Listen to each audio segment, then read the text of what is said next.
आपने तो बोला 4 दिन, बोला ही है मेरे को कि सर क्लास तो 4 दिन की है। मैं कहा 4 दिन मजे करेंगे, बाकी 3 दिन और क्या करेंगे।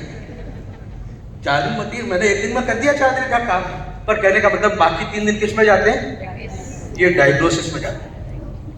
Diagnosis is easy as well as difficult. Easy कब है, जब आपका स्पेक्ट्रम वाइड हो जाए तो इजी है। डिफिकल्ट कब है, जब आप स्ट्रगल करने लगो कि क्या करें क्या ना करें। तो इसलिए डायग्नोसिस कहता कैसा हो, to process lot of information to reach a conclusion. एक चीज से डायग्नोसिस नहीं होता है, कभी किसी का एज ग्रुप देखते हैं, किसी का एनवायरमेंट देखते हैं, किसी का कॉन्स्टिट्यूशन देखते हैं, किसी की इमोशन देखते हैं, किसी की हाइट देखते हैं, किसी का बॉडी स्ट्रक्चर देखते हैं, किसी की मेंटल कैरेक्टरिस्टिक देखते हैं, और फाइनली देखते हैं कि हाँ ये कोरोबरेट होता है और इससे इसका ये डायग्नोसिस बनता है। तो ये डायग्नोसिस इंपॉर्टेंट है कि ट्रीटमेंट इंपॉर्टेंट है। ट्रीटमेंट तो मैं यहाँ पर जितने बैठे हैं सारे मैं बोल दूं जेट टोनिफिकेशन कर दो, सभी कर देंगे। मैं कह देता हूं कि सेडेशन कर दो, सब कर देंगे। अरे भाई जेट टोनिफिकेशन कब करूं या के सेडेशन कब करूं, यही तो मुद्दे की बात है। तो ये मुद्दे की बात है, तो ये डायग्नोसिस का पार्ट है। तो थोड़ा सा कवर करेंगे डायग्नोसिस के बारे में। मेरिडियन सुजुकी अगेन बहुत बढ़िया कॉरस्पॉन्डेंस सिस्टम की तरह, जो similar without any difficulty, without any professional approach, बिना किसी डीपर अंडरस्टैंडिंग और लर्निंग के लिए जो दूसरा सब्जेक्ट आप साइमल्टेनियसली कॉरस्पॉन्डेंस सिस्टम के साथ में इनकॉर्पोरेट कर सकते हो। Meridian Suzuki and correspondence made a perfect harmony. यानी आपने कॉरस्पॉन्डेंस भी किया, मेरिडियन सुजुकी टोटल किया, इसको कहते हैं सोने में सुहागा। क्या कहते हैं इसको, दोनों का कॉम्बिनेशन परफेक्ट कॉम्बिनेशन है। आप कॉरस्पॉन्डेंस भी कर दिया, मेरिडियन सुजुकी भी कर दिया, ये परफेक्ट है। और उसी की तरह से सरल है, 12 लाइनें देखनी है, उसका टोनिफिकेशन सेडेशन का तरीका देखना है। मैग्नेट यूं लगाऊं कि यूं लगाऊं, और आपको नहीं मालूम है यूं लगाऊं, भाड़ में जाऊं, नहीं मालूम है, मुझे नहीं मालूम कैसे लगाऊं, लगा के देख लो, पेशेंट को इंप्रूवमेंट है तो ठीक है, नहीं ठीक है तो बदल दो। इतना ही तो है मेरिडियन सुजुकी, और क्या है भाई। कौन दिमाग में लगाओ टोनिफिकेशन करूं सेडेशन करूं, अरे भाई छोड़ दो ना टोनिफिकेशन सेडेशन, लगा के देख लो, लगा के देखो। यानी पेशेंट को अगर राहत मिलती है तो आपने जो सोचा ठीक है, अगर राहत नहीं मिले तो क्या करो, बदल दो भाई, और क्या करना है, इतना से तो काम करना है ये मेरिडियन सुजुकी। कहां इसमें डिफिकल्टी बात है। और फिर भी ठीक नहीं है तो मेरिडियन को बदल दो। पहले तो मैग्नेट को बदलो, मैग्नेट बदलने आपने टोनिफिकेशन किया, नहीं काम किया, सेडेशन किया, नहीं काम किया, अरे उस मेरिडियन को छोड़ो भाई, दूसरे मेरिडियन को लो, खत्म, ये हो गई मेरिडियन सुजुकी। है कहां meridian Suzuki, meridian Suzuki, meridian Suzuki, कोई मेरिडियन सुजुकी। बिल्कुल सरल, कॉरस्पॉन्डेंस सिस्टम से भी ज्यादा सरल। क्यों, कॉरस्पॉन्डेंस सिस्टम में एनाटॉमी जानो, अरे हार्ट लेफ्ट में है, राइट में है, सेंटर में है, ऊपर है, नीचे। पहले तो ये सीखो, लीवर राइट में है, बड़ा है, छोटा है, कैसा है, पहले वो देखो, फिर उसकी इमेज यहाँ पे लेके आओ। विजुअलाइजेशन, लीवर सर कहते हैं विजुअलाइज करो लीवर को। अरे विजुअलाइज करे, लीवर पता ही नहीं तो विजुअलाइज किसको करे भाई। आप मेरे से पीछे क्या बातें करते हो कि मुझे मालूम है। तो मैं यही तो कहता हूँ आपको, विजुअलाइजेशन, इमेज देखो लीवर की। पहले मेंटल इमेज, लीवर हार्ट कैसे पल्सेटिंग हार्ट है, वो पल्सेटिंग हार्ट आपका यहाँ आना चाहिए, वो इमेज छोटी करके इमेज एग्जैक्टली वहां पर हार्ट है। अरे तो हार्ट है कहां पर, ये सेंटर में है, सेंटर से लेफ्ट में है, राइट में है, ऊपर, वो नहीं। तो इसका मतलब कॉरस्पॉन्डेंस सिस्टम में सर्टेन लेवल की एकेडमिक्स चाहिए आपको। नो योर बॉडी, मैंने 3 चरण बताता हूँ ना। नो योर बॉडी, पहले तो शरीर की जानकारी लो, फिर रेफरेंस लाइन की जानकारी लो। मैंने 3 पार्ट बना रखे हैं कॉरस्पॉन्डेंस सिस्टम सिखाने के, आपको मालूम है। पहला क्या है, know your body, correspondence system बाद में है। पहले तो शरीर को जानो, हार्ट कहां पर, लीवर कहां पर, लंग्स कहां पर, कैसे काम करता है, क्या काम करता है, नहीं काम करे तो कौन से रोग होते हैं, फिर तो यूज करोगे, नहीं तो कैसे करोगे। तो नो योर बॉडी। और उसके बाद में जान लिया तो उसको, यहाँ हाथ पूरी बॉडी जैसा तो नहीं है, ये डॉल तो नहीं है, हाथ है, बॉडी से सिमिलर है, सेम थोड़ी है, सेम थोड़ी है कि मेरा कान है इसका कान मरोड़ दूं, है क्या कान यहाँ पर। तो फिर रेफरेंस लाइन की जानकारी चाहिए। तो सेकंड का बोलता हूं, नो द रेफरेंस लाइन। क्या कहता हूं, नो द रेफरेंस लाइन।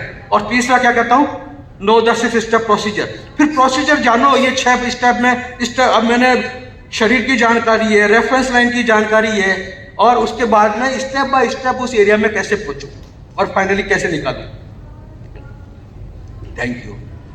ये तीसरा स्टेप है। उसके बाद में कॉरस्पॉन्डेंस सिस्टम शुरू होता है। ये स्टैंडर्ड है, ये इंसेक्ट है, ये मिडी है, ये पार्शियल है, इसको ऐसे यूज करो, इसको ऐसे प्रेशर दो, इसको ये करो, निडल लगाओ, ये लगाओ, ये बात की बात है। ये तो पहली तो ये बात है। तो करना मतलब थोड़ा मुश्किल है।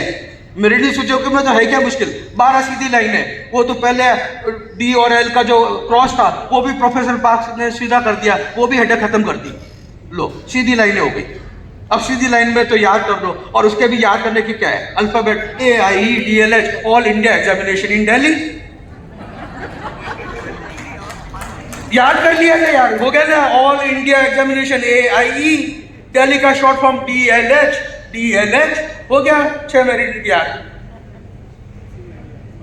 तो इसमें है कहां, और टोनिफिकेशन सेडेशन जान गया, मेन डायग्नोसिस की बात आगे बात करेंगे।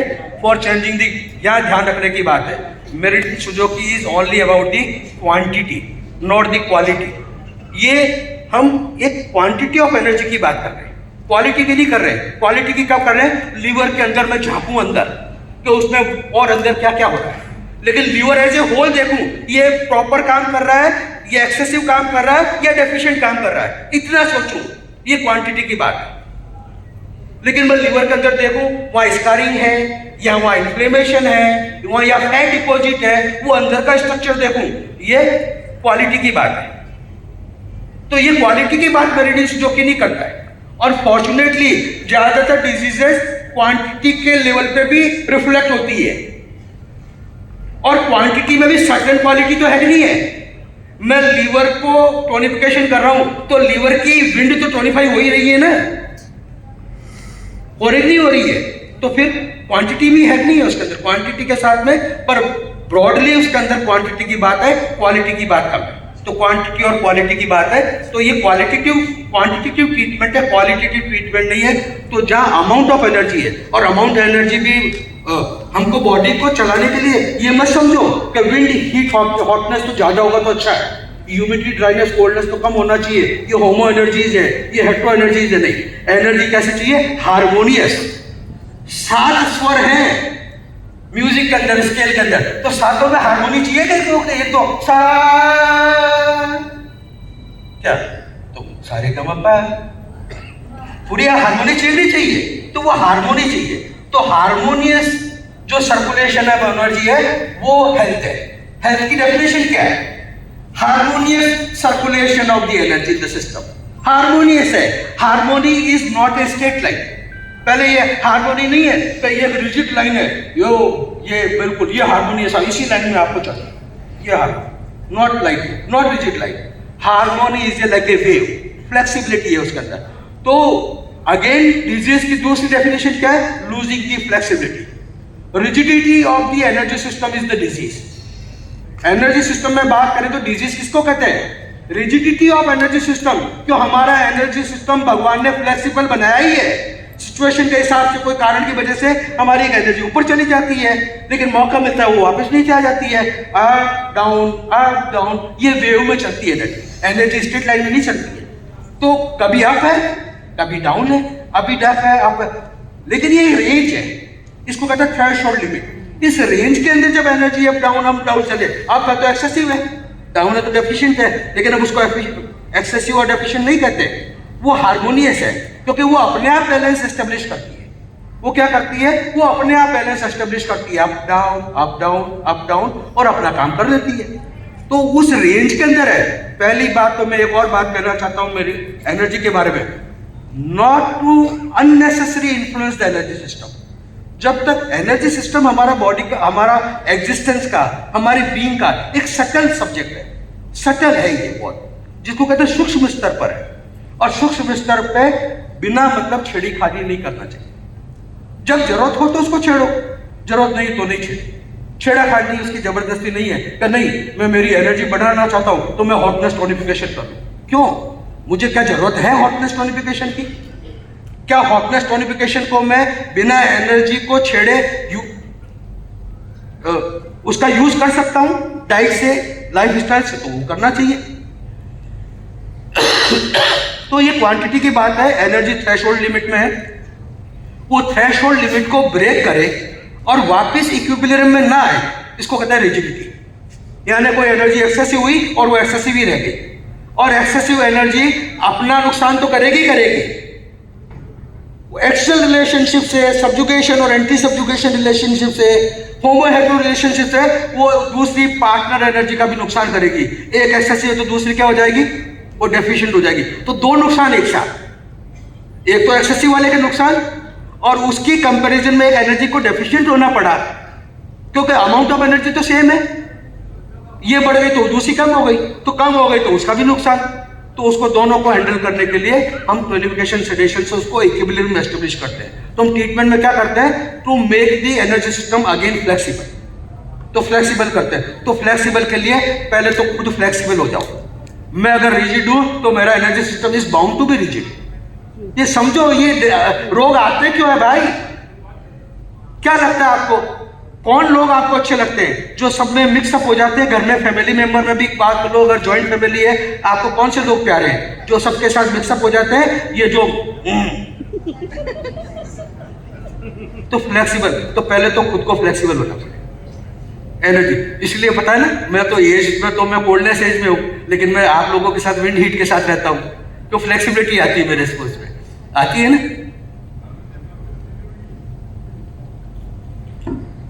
एनर्जी सिस्टम की फ्लेक्सिबिलिटी को यूज करने के लिए, कहने का पहले एनर्जी को यूज करने के लिए पहले एनर्जी को समझना पड़ता है। और मेरे को प्रोफेसर ताजू के वर्ड्स अच्छी तरह याद है। अगर आपको विंड की बात है तो you should become like a friend with the wind. आपको पता होना चाहिए कि विंड का रोल क्या है, विंड के कैरेक्टरिस्टिक्स क्या है, विंड नेचर में क्या रोल प्ले करती है, और जो नेचर में रोल प्ले करती है उसका रिफ्लेक्शन अगर बॉडी में होगा तो उसका क्या रिफ्लेक्शन होने वाला। यानी मैं बिल्कुल उस क्लासेस को मैं रिवाइव कर सकता हूं मेरी कॉन्शियसनेस के अंदर। वो कहता है जब आपने विंड के लिए आपने मैग्नेट उठाया या निडल उठाई, तो आपको लगना चाहिए जैसे आप you are feeling like a wind energy. Heat है तो आपके हीट का सेंसेशन आपके फिंगर्स के अंदर, आपके हाथ के अंदर, बॉडी के अंदर आना चाहिए। तो ये कब आएगा, जब you become homo with the energy. जिस एनर्जी को आप यूज करते हो उसके साथ में क्या होना चाहिए, होमो होना जरूरी है। हेट्रो माइंड से ट्रीटमेंट करेंगे तो नहीं हो सकता। हेट्रो यूज तो कर रहे हैं विंड और माइंड के अंदर चल रही है और कोई एनर्जी, ये कॉन्शियसनेस है।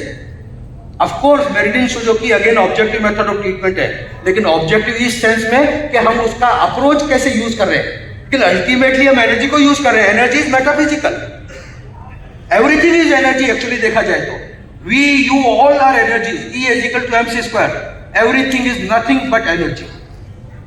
हम क्या है, हमारा एक डिफरेंट मैनिफेस्टेशन ऑफ एनर्जी है, ये मैनिफेस्टेशन है। तो quantity of energy, next please, objective method of treatment है ये आप देख लो। हाँ, एनर्जी सिस्टम प्रोफेसर पाल ने बोला ही है इसके बारे में, क्या बोला, it is one of the most fundamental system, most fundamental system. Next please, next. ये जो मॉडल है ट्राइवर्जन मॉडल वेरियस सिस्टम का, डायरेक्शन थेरेपी कल बताया था ना, न्यूटो है, मेरिडियन सुजुकी, ये हेट्रो है। हेट्रो का मतलब है to bring the immediate result, ये हेट्रो में ये पावर है। तो मेरिडियन सुजुकी का अगर राइट एप्लीकेशन है तो आप लोगों ने, तो आप सब लोग मेरे से ज्यादा अनुभव वाले हैं, क्लिनिकल प्रैक्टिस करते हैं। मेरिडियन सुजुकी के अंदर अगर राइट मेरिडियन सेलेक्ट कर लिया तो रिजल्ट आने में टाइम लगता है कि जल्दी आता है? ऐसे चुटकी में रिजल्ट आता है, ऐसे चुटकी में रिजल्ट आता है, ऐसे चुटकी में रिजल्ट आते हैं। तो मेरिडियन सुजुकी हेट्रो है क्योंकि पावरफुल है, स्ट्रॉन्ग रिजल्ट, फास्ट रिजल्ट देने की कैपेसिटी है। Next please, next. ये क्वांटिटी ऑफ एनर्जी की बात है, मैंने बताया क्वांटिटी है, क्वांटिटी के अंदर हार्मोनियस चाहिए। हम ये नहीं कह सकते पर्टिकुलर हीट ज्यादा हो तो बहुत अच्छा है, हॉटनेस ज्यादा हो तो हॉटनेस तो पॉजिटिव एनर्जी है, अच्छा होना चाहिए, नहीं नहीं, everything with in the range is good. ये लाइट है, इसको अगर 400 वोल्ट चाहिए तो 400 से ज्यादा 350 में चल जाएगी, 450 चल जाएगी, 1000 वोल्ट आ जाएगा तो क्या होगा, अभी क्या होगा, फूट जाएगी, बिखर जाएगी। तो और कम आएगा तो क्या होगा, चलेगी नहीं, उस रेंज के अंदर काम करेगी।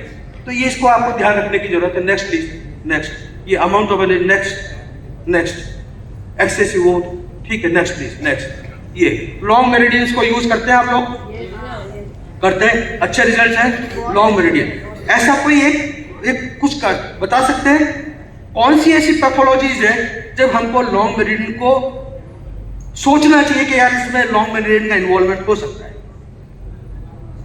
क्योंकि ऐसा तो पेशेंट तो आएगा नहीं, सर मेरा एलाइन नोटिफिकेशन कर दो ना प्लीज, ऐसा अभी थोड़ी क्या पेशेंट थोड़ी क्या मेरा बीसी सेडेशन कर दो, आपको तय करना पड़ेगा बी लूं, सी लूं या बी सी लूं।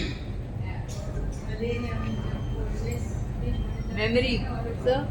I'll share one case of autism. Yes. Autism, sir. Liver and brain meridian. It's giving excellent results. Yes. Sometime by pathological condition जैसे उन्होंने बताया, ऑटिज्म का case, definitely we know body का जो मस्कुलर सिस्टम है वो भी इफेक्टेड है, नर्वस सिस्टम भी इफेक्टेड है, वी डायरेक्टली ले सकते हैं। मान लो पेशेंट है, उसको फैटी लिवर है, लिवर डिजीज है, पार्किंसन के सिम्टम भी मौजूद है, सिम्टोमेटिकली हम तय कर सकते हैं अगर दोनों के सिम्टम मिले जुले हैं, लेकिन दोनों एक ही तरीके के होने चाहिए, आइदर दोनों एक्सेसिव हो या दोनों डेफिशिएंट हो। एक एक्सेसिव एक डेफिशिएंट तो लॉन्ग चैनल नहीं बनता है। तो बहुत सारे, और एक जो बहुत तरीका है जो मैं बता देता हूँ आपको, सरल बहुत तरीके हैं। आपने किसी भी एक मेरिडियन का ट्रीटमेंट किया और वो ट्रीटमेंट करने के एक सर्टेन रेंज में 50% 60% इंप्रूवमेंट आया, लेकिन उसके बाद में आप सारा एफर्ट कर रहे हैं लेकिन उसका फर्दर इंप्रूवमेंट नहीं होता है, तो इसका मतलब आप मिस कर रहे हैं। क्या कर रहे हैं? उसका जो दूसरा चैनल पार्टनर है वो मिस कर रहे हैं। एक बिल्कुल सरल टेक्निक है, अगर आपने किसी मेरिडियन के ट्रीटमेंट से सक्सेस हासिल की है सर्टेन लेवल तक, लेकिन उसके बाद में इंप्रूवमेंट का स्टैग्नेशन है, तो इसका मतलब है उसका जो दूसरा जो कनेक्टेड मेरिडियन है उसको आपको ट्रीटमेंट में इंक्लूड करना चाहिए। ये एक सरल तरीका है। दूसरा एक सरल तरीका, एक और तरीका है सरल, मैंने कहा पैथोलॉजिकल और इटियोलॉजिकल तरीके तो और है ही है। दूसरा एक सरल तरीका और है कि आपने पेशेंट को इंप्रूवमेंट किया और जब तक ट्रीटमेंट किया जब तक तो वाह, अरे वाह बहुत बढ़िया, तो ठीक हो गया, लेकिन जैसे ही ट्रीटमेंट बंद किया वो वापस रिलैप्स होता है। आपने लीवर ब्रेन के ऊपर पेशेंट ने आके बताया, पेशेंट हमेशा कौन सी बात करेगा? बाद वाली डिजीज की। लीवर और ब्रेन के अंदर प्रॉब्लम एक साथ है मान लो, तो बाद की प्रॉब्लम पहले लीवर में है बाद में ब्रेन में है, तो पेशेंट आएगा उसके लिए ताजा सिम्टम कौन से हैं? ब्रेन के। पेशेंट आपको सिम्टम किसके बताएगा? ब्रेन से रिलेटेड, और आपका फोकस किस पे जाएगा? ब्रेन पे। और ब्रेन का ट्रीटमेंट करेंगे तो रिलीफ आएगा कि नहीं आएगा? लेकिन अल्टीमेटली ब्रेन को एनर्जी कहां से मिलनी चाहिए थी? लीवर मेरिडियन से। इसलिए जब ब्रेन का ट्रीटमेंट आपने विड्रॉ किया, लीवर से तो मिल ही नहीं रहा है, तो वो वापस क्या आता है? वो रिलैप्स होता है। तो ऐसा जब पेशेंट को ट्रीटमेंट किया, patient feeling very well, very good, satisfactory result, उस केस में आपको क्या करना चाहिए? अगर रिलैप्स होता है तो definitely there is involvement of the another meridian, तो उसको आपको ट्रीटमेंट में इन्वॉल्व करना चाहिए। और अब तो नेक्स्ट लीजिए प्लीज, नेक्स्ट प्लीज, नेक्स्ट। ये तो फिर रामबाण हमारे हाथ में आ ही गया, 4 स्टेप्स ट्रीटमेंट मेथड, ये ऑटोमेटिकली इनकॉर्पोरेट कर देता है। यानी जो difficult to treat disease condition है उसमें आपको लॉन्ग चैनल को सोचने की भी अब जरूरत नहीं है, 4 स्टेप लगाओ। आपको आता है सबको 4 स्टेप ट्रीटमेंट? आपको नहीं आता तो आपको आपके सीनियर से सीखना चाहिए। ये 4 स्टेप ट्रीटमेंट जितने possible permutation combination meridian Suzuki के होते हैं वो सारे उसके ऊपर अप्लाई हो जाते हैं, और फाइनली भी कंक्लूड कर लेते हैं कि हमारे को क्या करना चाहिए उस केस के अंदर। तो 4 स्टेप ट्रीटमेंट, क्योंकि अभी मेरे को वार्निंग मिल चुकी है तो मैं इस पर बात नहीं करूंगा, करता नेक्स्ट प्लीज, नेक्स्ट। ये किसको आता है? ये नियांग पेयर का ट्रीटमेंट का। ये मुझे लगता है बहुत लोग इससे मिस कर जाते हैं। यूजुअली क्या होता है, जैसे मान लो फॉर एग्जांपल लीवर एक्सेसिव है तो गॉल ब्लैडर, इमीडिएट इफेक्ट जो होता है पेयर मेरिडियन पे सीसॉ रिलेशनशिप है, यिन यांग के बीच में सीसॉ रिलेशनशिप है, तो एक पेयर मेरिडियन में से एक पेयर अगर एक्सेसिव है तो दूसरा डेफिशिएंट है, ठीक है ना? ठीक है, तो एक ऐसा ट्रीटमेंट का सिस्टम है जिसमें दोनों को एक साथ ट्रीटमेंट करते हैं, 2 एप्लीकेशन से नहीं, 1 एप्लीकेशन से, यानी पेयर ट्रीटमेंट की हार्मोनी को 1 ट्रीटमेंट से उसको हैंडल करते हैं। तो मैं एक एग्जांपल दे देता हूं, इसमें कौन सा है? इसमें तो मैं दूसरा पूछता हूं आपको, इसमें तो इसमें आंसर है। लीवर डेफिशिएंट है, गॉल ब्लैडर एक्सेसिव है, एक्यूट है, गॉल ब्लैडर एक्सेसिव हो गया और इसकी वजह से लीवर डेफिशिएंट है। इसको 1 एप्लीकेशन ऑफ ट्रीटमेंट से अगर ट्रीटमेंट करना चाहिए तो क्या करना चाहिए?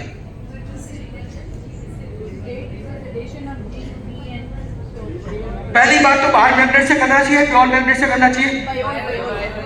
ये ट्रीटमेंट खाली प्योर मैग्नेट से ही हो सकता है। पहली बात, बाहर मैग्नेट से नहीं हो सकता है। बाहर magnets look like treating 2 meridian separately, it is not 1 application.